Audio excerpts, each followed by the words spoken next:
Lockie, it's so awesome to catch up with you and talk about well-being in the journey of entrepreneurship. Do you want to introduce yourself and what iyarn is all about? Hey, my name's Lockie Cooke. I'm from the southwest of Western Australia, and I'm the founder and CEO of iyarn. And we're in the little iyarn, that's how you spell it, iyarn. Where it comes from is actually, long story short, I was very lucky over the last decade or so to build a real strong relationship with some Indigenous people up in the northwest of Western Australia, Bardi people, the Ijai family, and I got culturally adopted into the community. I learned about this word iyarn, and iyarn is a word for your body, your emotion, your mind, your spirit, your everything. And long story short is that when you ask someone, how's your iyarn, it's really creating a safe space for you to check in on them and share what's really going on. And iyarn is a white fella way to do that. Through a native application, a web-based platform, we make it easy for people to check in on themselves and others. And that's the essence of what iyarn, where it comes from and where it comes from and what it enables to happen. And at the Diemen project, we love using iyarn in what we do as check-ins after events in terms of clients. For those who haven't actually had a chance to scan that QR code and check out an iyarn wheel, Lockie, do you want to show us what it looks like? So pretty much here, this is my mobile screen just here. This is one of my check-ins that I do on a bit of a regular basis. I can choose the metrics, what I want to do. This is actually more based on my product and my business itself. I could do a little check-in, see how I'm going over time. It's a bit of a self-assessment. And then as a company, we can actually facilitate some good conversations and see how that's trended over time. But yeah, the value of it is that I can have a bunch of different ones. Like this one here is my personal mental health one. I've been using it for about 12 months here, and I can see, different sentiment at different times. I've done different check-ins. So it's pretty useful, both on a personal level for me to be able to check in on myself.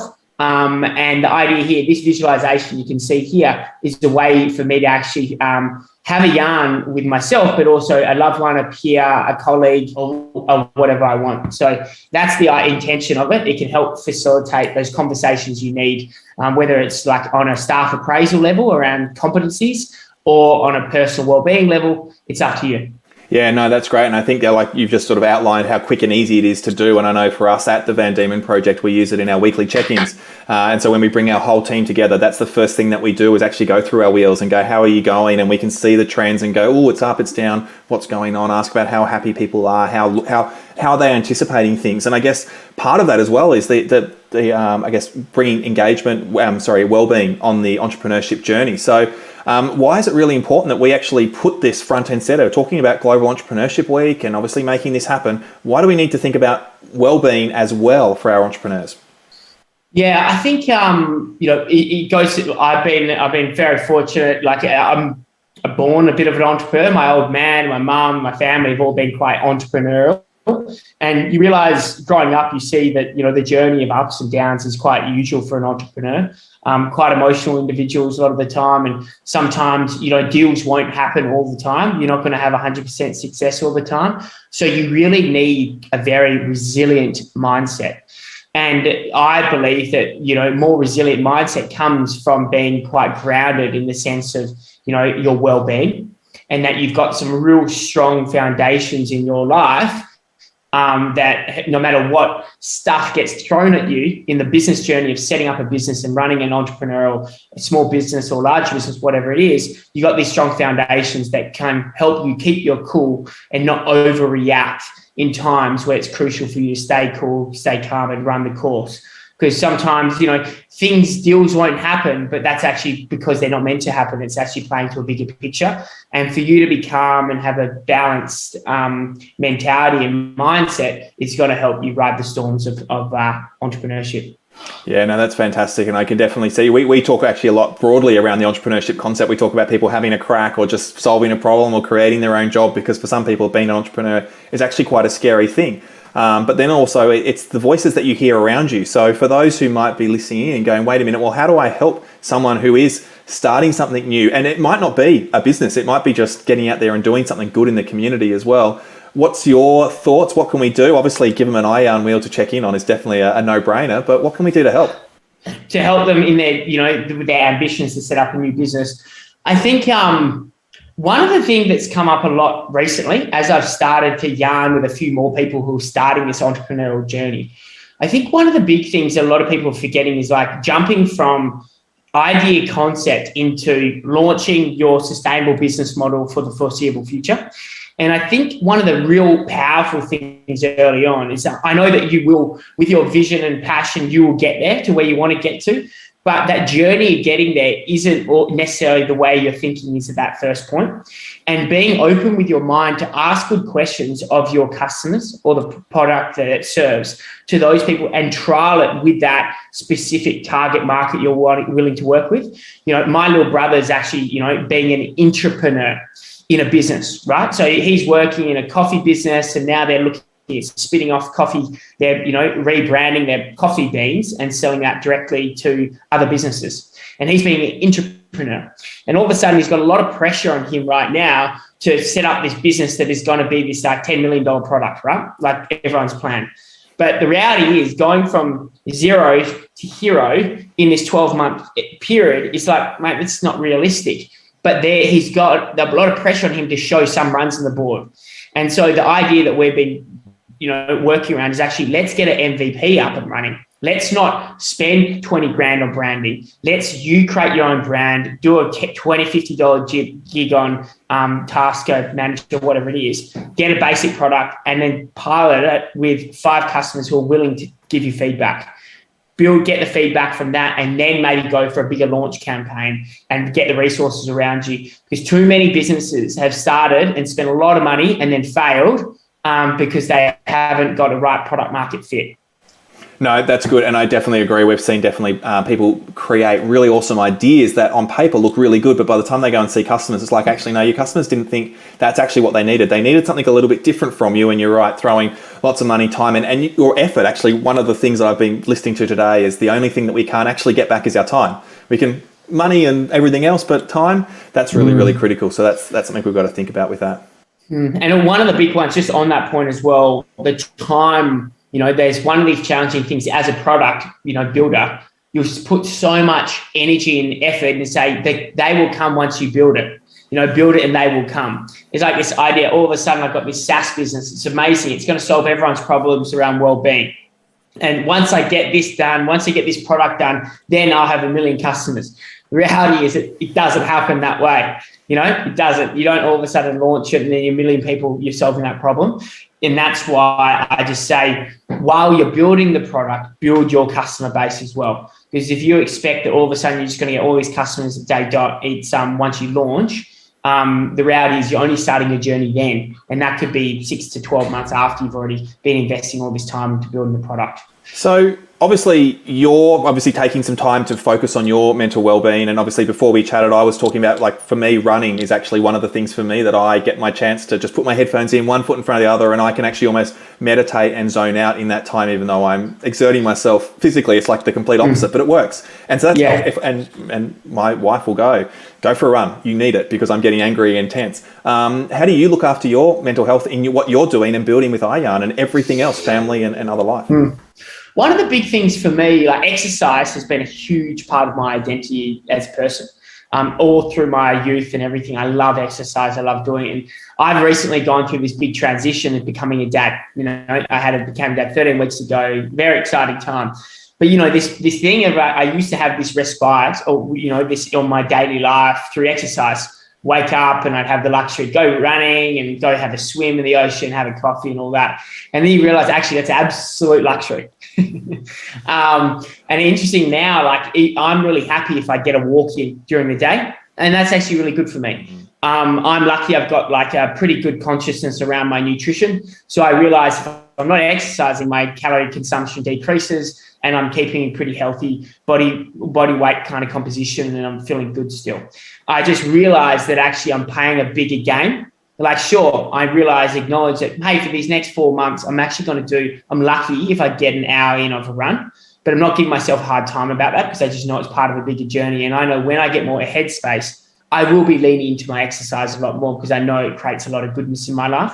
But making these kind of like personal contracts with yourself around, yes, this phase does mean I need to lean in more into being my parent, father role, around having that time to support my partner who's breastfeeding with the baby and give her a bit of time for a shower in the day and all these different things. But then I will get more my personal time for exercise back, because I know if I take the piss a bit and not exercise, I'll end up, I end up not feeling that same sense of well-being. But I feel there's a good trade-off there with the newborn staring at your eyes with this big smile. It's pretty special. As a father of three, I definitely will agree with you on that, and get used to it for quite a while. But I guess on the other side of it, so we've obviously both got that connection around that exercise as an opportunity. What else sort of things? Because I know like we actually have developed a wheel for our young entrepreneurs that we worked on together.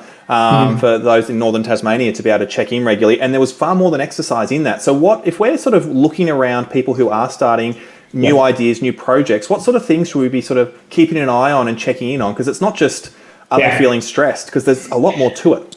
You're right, mate. Yeah. So for me, that exercise is one of the pillars, but one of several. Another big thing that we do working across the board, like we've got over 500,000 different data points for iyarn now, given all the number of users. And one of the biggest areas that people check in on is just the question around mental health, sleep, and friends. They're the three most consistent segments that people check in on and that want to check in on. However, we know that sleep is the one segment that most people consistently have low scores in. So the question generally is like, have you slept 7 to 9 hours of restful sleep recently?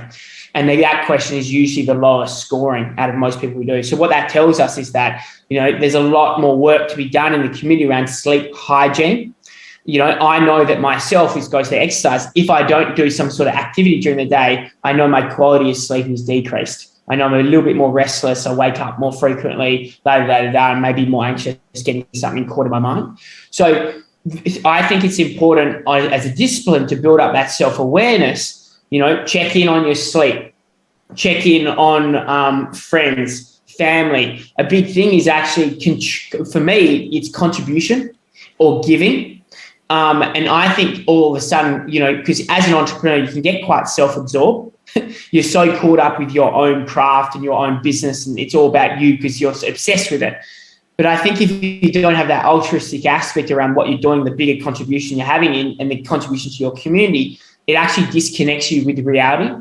So I personally, and I believe it's a way how a lot of entrepreneurs can really flourish as an entrepreneur when they have it's actually front of mind, that concept of caring for country, community, and offering, of this idea of giving to your community, because I think the idea of reciprocity and the contribution adds so much more purpose and passion behind the work you're doing. So I make sure that that's always a segment that I check in on, and actually time for fun, for play, and energy. I think energy, just tracking that, like what is my energy, and then nutrition. They're like my 8 to 9 pillars that I check in on. I find nutrition and energy are very high priorities. I feel if I, all of a sudden have a couple of consecutive days of eating pies and drinking Coke and having coffee on the road, I know that has an adverse impact on my performance, on my clarity of thinking, and my cognitive ability to perform at my best. So when I do that, I know, it's been good. I've had a few long weekends, caught up with a few mates, it's been fun. But actually, I know that's having adverse impact on my cognitive ability to, achieve my goals in my business. So being able to stop, reflect, check in on that helps me realize and make better decisions for the week ahead. No, that's great. And I think I might wrap up with, obviously coming out of COVID situations in Tasmania, we've been sort of pretty lucky with the way that we've sort of handled situations, but I know across Australia it hasn't been the same way. And so obviously mental health is actually a core area. So I'm assuming that there's lots of growth in what iyarn is offering to people in the broadest possible way. So do you want to share us a little bit about what your pathways are? I know you've got that Global New South Wales grant as well, that would be exciting. And then also, how do people get onto iyarn, that if they haven't already seen it with what we do at the Diemen project and they're interested, how do they find out about it? Yeah, so I guess the way I've created iyarn initially was all about peer support. So you do a check-in, you check in yourself, and then when you're having a coffee or catch up with a beer with a mate, you can every now and then you're creating that safe space to check in. But then we've really focused on three key areas of community: school, so young people and creating a space for partial care teachers to check in on the students on a weekly basis. And then secondly, we're working with community groups. So we're working with community groups to help get a bit of creating safe space for their young people, beneficiaries of the program. These community groups can be broader, like sporting clubs we're working with. Like the AAS are one of our major clients. So the AAS, I used to be an athlete back in the day, and it's actually really useful for coaches to check in on their athletes on a performance level, on a recovery level, and a wellbeing level. So that's been really great. And then thirdly, we're in businesses. So like the same way as how Adam uses with Illuminate and the Van Diemen project, like checking in on staff.